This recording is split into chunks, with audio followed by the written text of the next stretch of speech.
वापर आहे, एसटीच्या तांदळाचा गैरवापर केला जात आहे अशी बातमी सुद्धा मी लोकशाहीने आता उघडकीस आणलेली आहे। इडलीसाठी विशेषतः बड्या बड्या हॉटेल्समध्ये मोठ्या प्रमाणात हा साठा जात आहे रेशनिंगमधून, याला चाप कशा प्रकारे लावणार? नाही, तर ही बातमी मी ऐकली आहे, आपल्या माध्यमातूनच मी पाहिली नाहीये, पण मी ऐकली आहे। याबाबत निश्चितच आम्ही चौकशी करू। मुख्यमंत्र्यांसोबत चर्चा झाली? मुख्यमंत्र्यांची नाही, मुख्यमंत्र्यांसोबत माझी चर्चा नाही। माझी बैठक आज योगायोगानं याच वेळेला होती, त्याच वेळेला आदरणीय मुख्यमंत्र्यांची सुद्धा बैठक तिथं होती, तर आमचं एक समोरासमोर नमस्कार झाला। आरोप होत आहेत, एक जण अनेक आरोप करण्यात आलेले आहेत।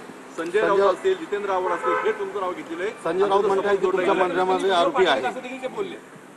मग आता कुणाचं काय काय ऐकू, म्हणजे मला कळालं नाही। तुम्हाला जो आरोप होत आहे संजय बघा, एक मिनिट, पहिल्यांदा मुख्यमंत्री तुम्हाला पाठीशी घालताय। एक तर पहिल्यांदा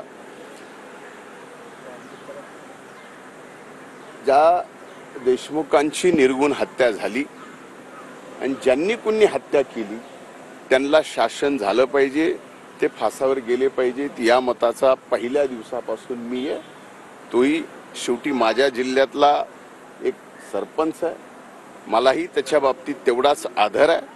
आता यात जे कोण गुन्हेगार आहेत त्या सर्वांना फाशीची शिक्षा करा, मग तो कुणी असो, कुणाच्याही कितीचेही कुठल्याही जवळचा असो, अगदी माझ्याही कुणी जवळचा असो, तर त्याला सुद्धा सोडायचं नाही हा एक व्यक्ती म्हणत असताना फक्त राजकारणापोटी माझ्यावरती काही जणांनी आरोप करणं, याच्या मागे काय राजकारण असू शकतं हे आपण समजू शकता। धन्यवाद।